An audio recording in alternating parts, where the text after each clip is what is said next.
آج ہم آپ کو ایک ایسی جنگ کی کہانی سنانے جا رہے ہیں جو دنیا کی ہر یونیورسٹی میں پڑھائی جاتی ہے اور جسے دنیا کا ہر وہ انسان جس کو مارکیٹنگ میں دلچسپی ہے جانتا ہے۔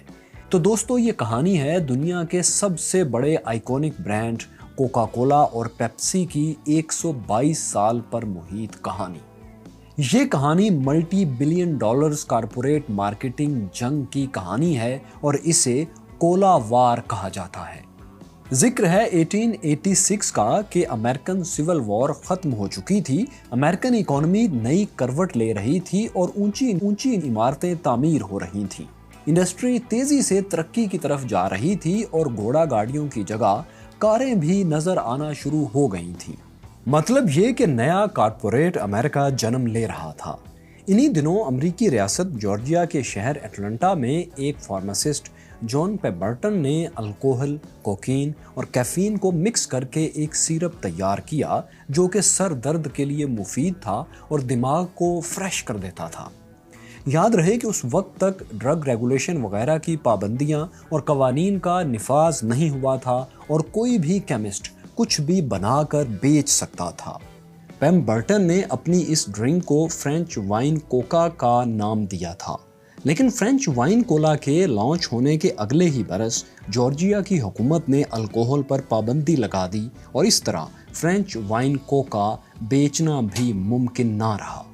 لیکن پیمبرٹن نے ہمت نہیں ہاری۔ اس نے ایک نئے فارمولے کے تحت افریقہ میں پایا جانے والا ایک پھل یا نٹ جسے کولا کہا جاتا تھا اور جو دماغ کو فریش کرنے کے لیے اچھا سمجھا جاتا تھا، اس کو اپنے نئے فارمولے کے تحت کوکین اور شوگر میں مکس کر کے ایک نیا ڈرنک تیار کر لیا۔ لیکن یہ نیا ڈرنک کوئی زیادہ مقبول نہ ہو سکا۔ ہاں، البتہ اس کا نام اب کوکا کولا رکھ دیا گیا۔ یہ نام اور ٹریڈ مارک، یعنی جس مخصوص سٹائل میں کوکا کولا لکھا جاتا ہے، پیمبرٹن کا اکاؤنٹنٹ رابنسن تھا جس نے تجویز کیا تھا۔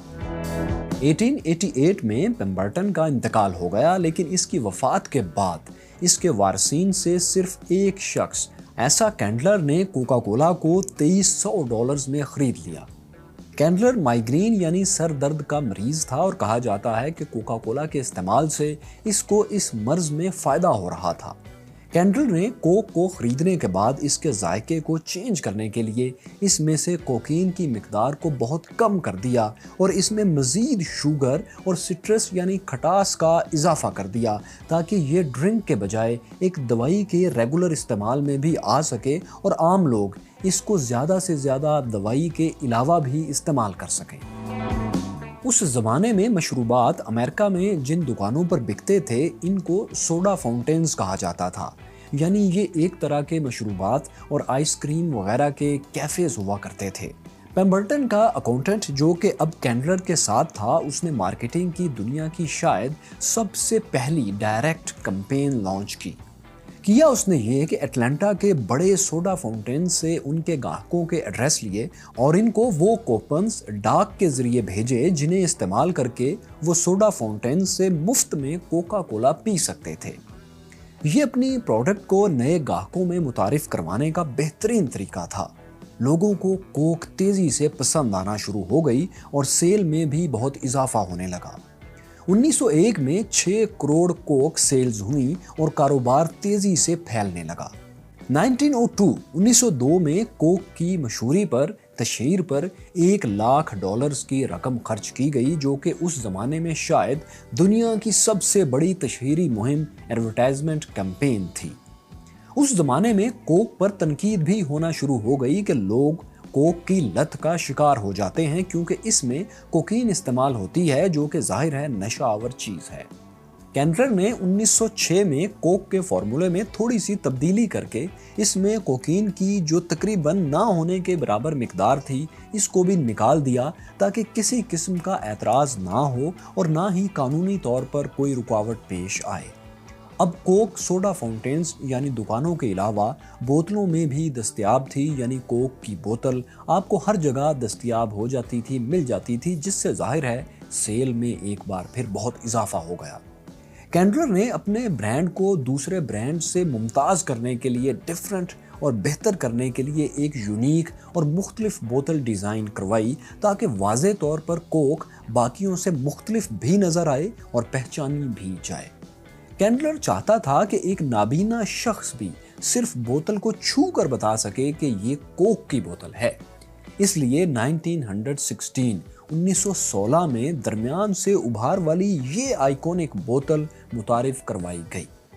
امریکی عدالتوں سے کینڈلر نے 153 کاپیئرز کو، نقالوں کو بھی بند کروایا تھا جو کہ جعلی ناموں سے کوکا کولا جیسی پروڈکٹس بیچنے کی کوشش کر رہے تھے۔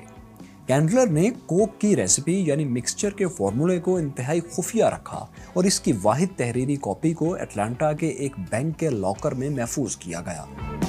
کینڈلر نے کوک کے منفرد ذائقے اور اپنی ڈسٹریبیوشن اور مارکیٹنگ کی صلاحیتوں کو استعمال کرتے ہوئے بے پناہ دولت کمائی اور 1919 میں یہ کمپنی ایک سرمایہ کار ارنسٹ ووڈرف کو $25 ملین میں بیچ دی۔ ارنسٹ ایک سرمایہ کار تھا اور وہ کوک کو ذاتی لگن سے چلانے میں دلچسپی نہیں رکھتا تھا، لیکن 1923 میں اس کے بیٹے رابرٹ ووڈرف نے کمپنی کا چارج سنبھالا تو اپنے والد سے وعدہ لیا کہ وہ اس کے فیصلوں میں مداخلت نہیں کریں گے اور اس کو آزادی سے کمپنی کے معاملات چلانے دیں گے، کیونکہ اس کو اس کمپنی میں بہت دلچسپی تھی اور وہ اسے چلانا چاہتا تھا۔ اسی دوران 1898 میں پیپسی بھی وجود میں آ چکی تھی، جس کو کیلب برینڈم نامی کیمسٹ نے تیار کیا تھا، اور پہلی جنگ عظیم کے بعد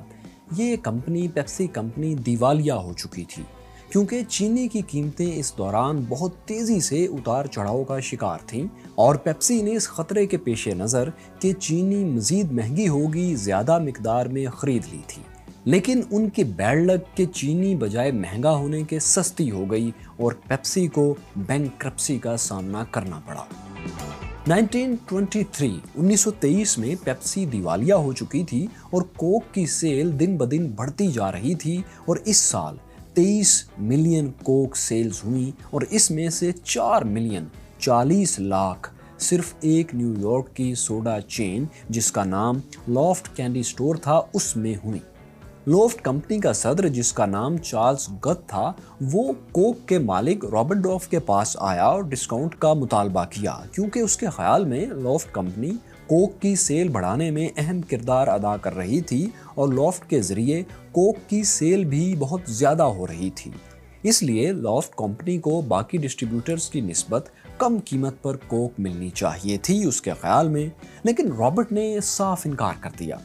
کیونکہ اس کے خیال میں کوک اپنے ذائقے اور مارکیٹنگ کی وجہ سے بک رہی تھی، اس میں کسی اور کا کوئی خاص کردار نہیں تھا۔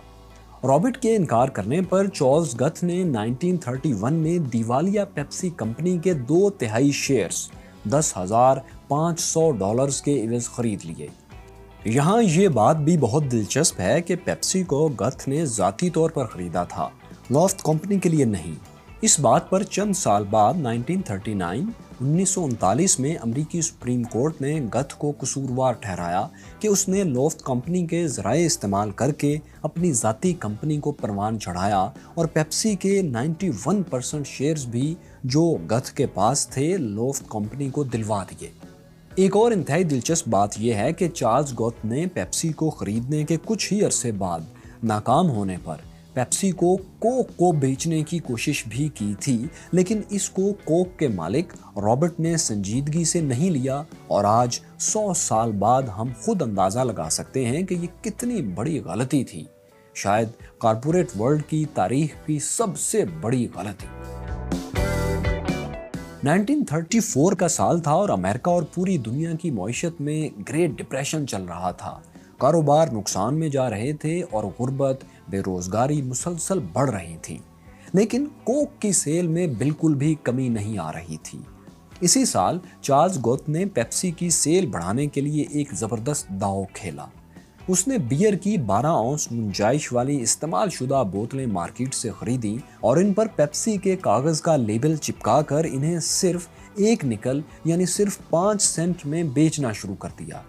اس زمانے میں کوک اور کچھ اور سوڈا ڈرنکس بھی بکتے تھے، لیکن وہ 6 اونس کی بوتل تھی اور قیمت ان کی بھی 1 نکل ہی تھی۔ یعنی پیپسی اسی قیمت میں مل رہی تھی لیکن دگنی مقدار میں۔ چارلز گتھ کا یہ حربہ کام کر گیا اور پیپسی کی سیل میں اضافہ ہو گیا۔ 1938 میں کوک کمپنی نے پیپسی کے خلاف عدالت میں کیس دائر کر دیا کہ پیپسی کو بین کیا جائے کیونکہ یہ کوک کی نقل ہے اور کوکا کولا کے ٹریڈ مارک کی خلاف ورزی ہے۔ لیکن عدالت میں کوکا کولا یہ کیس نہ جیت سکی اور پیپسی نے عدالتی جنگ جیت لی۔ اسی دوران 1939 میں دوسری جنگ عظیم شروع ہو گئی، لیکن اس موقع پر کوکا کولا کمپنی ایک ایسی چال چلنے میں کامیاب ہوئی جس کا ازالہ شاید پیپسی کبھی نہ کر پائے۔ ہوا یہ کہ جنگ کا آغاز ہوتے ہی رابرٹ واشنگٹن گیا اور کسی نہ کسی طرح اعلیٰ حکام کو قائل کرنے میں کامیاب ہو گیا کہ کوکا کولا کا جنگ کے دوران دستیاب رہنا انتہائی اہم ہے اور اس کی کمپنی کو اس مقصد کے لیے جتنی بھی شوگر چاہیے وہ حاصل کرنے دی جائے اور اس کی مقدار پر پابندی نہ لگائی جائے جیسا کہ جنگ کے دنوں میں حکومتیں کیا کرتی ہیں تاکہ ملک میں ضروریات زندگی کی کمی نہ ہونے پائے۔ رابرٹ نے نہ صرف چینی والا مطالبہ، شوگر والا مطالبہ منوا لیا بلکہ اس نے کوکا کولا کے لیے ایکسکلوسیو حقوق بھی حاصل کر لیے کہ جنگ کے دوران امریکی فوجیوں کو صرف کوکا کولا ہی ڈرنکس مہیا کرے گی۔ بدلے میں کوک کمپنی کی طرف سے گارنٹی دی گئی کہ دنیا بھر میں جہاں بھی امریکی فوج جائے گی کمپنی اس کو 5 سینٹس میں ہی بوتل مہیا کرے گی اور قیمت میں اضافہ کسی صورت قبول نہیں ہوگا۔ یہ اتنی بڑی موو تھی کہ اس کا شاید اس وقت رابرٹ کو خود بھی اندازہ نہیں تھا۔ رابرٹ کی اس موو کو سنگل گریٹسٹ مارکیٹنگ کو آف ہسٹری کہا جاتا ہے۔ پیپسی کو شوگر کم مقدار میں مل رہی تھی لیکن کوک کو اس کا زیادہ مسئلہ نہیں تھا۔ جتنی مقدار میں کوک امریکی فوج کو مہیا کی جاتی تھی وہ مقدار مکمل طور پر چینی کی طے شدہ مقدار جو کہ کوک کو ملنا تھی اس میں شامل نہیں کی جاتی تھی۔ اس کے کوک کو 3 فائدے ہوئے۔ پہلا یہ کہ جنگ کے دوران 10 ارب کوکس امریکی فوجیوں کو سیل کی گئیں اور دوسرا یہ کہ کوکا کولا دنیا بھر میں جدھر بھی امریکی فوج جاتی وہاں پہنچ جاتی اور امریکہ بھر سے لاکھوں فوجیوں کو کوک سے جذباتی لگاؤ قائم ہو گیا اور وطن واپس آ کر امن کے دنوں میں بھی وہ کوک کو بڑے شوق سے اور محبت سے پیتے رہے اور کوک کو امریکن نیشنلزم کی علامت کے طور پر جانا جانے لگا۔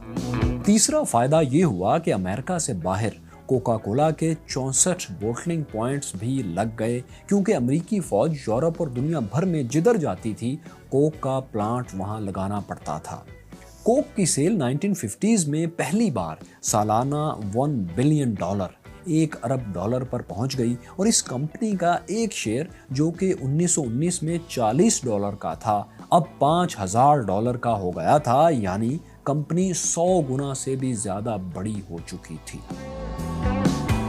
1949 میں پیپسی نے کوکا کولا کے وائس پریزیڈنٹ مارکیٹنگ الفریڈ سٹیلے کو ہی CEO کے طور پر ہائر کیا جس کی کوششوں سے پیپسی کی سیل چند ہی سالوں میں ٹرپل ہو گئی۔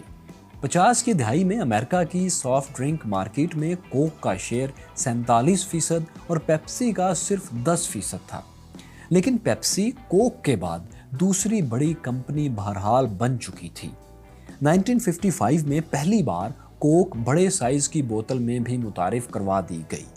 1950s میں ٹیلی ویژن امریکہ میں عام ہو رہا تھا اور اب پیپسی نے بھی اس کو اپنی مارکیٹنگ کے لیے، ایڈورٹائزمنٹ کے لیے استعمال کرنا شروع کیا اور پیپسی کا ٹارگٹ اب ینگ جنریشن تھی کیونکہ اولڈ جنریشن تو اب کوک کی محبت میں بری طرح مبتلا ہو چکی تھی اور ان کو پیپسی بیچنا آسان نہیں رہا تھا۔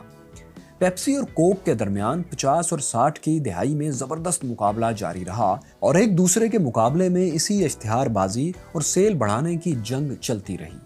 اس جنگ کا بالواسطہ طور پر فائدہ دونوں ہی کو ہو رہا تھا کیونکہ دنیا اور بالخصوص امریکہ میں سوڈا واٹر کے استعمال میں بے پناہ اضافہ ہو رہا تھا اور ظاہر ہے سب سے زیادہ اور سب سے بڑے برانڈ پیپسی اور کوک ہی تھے۔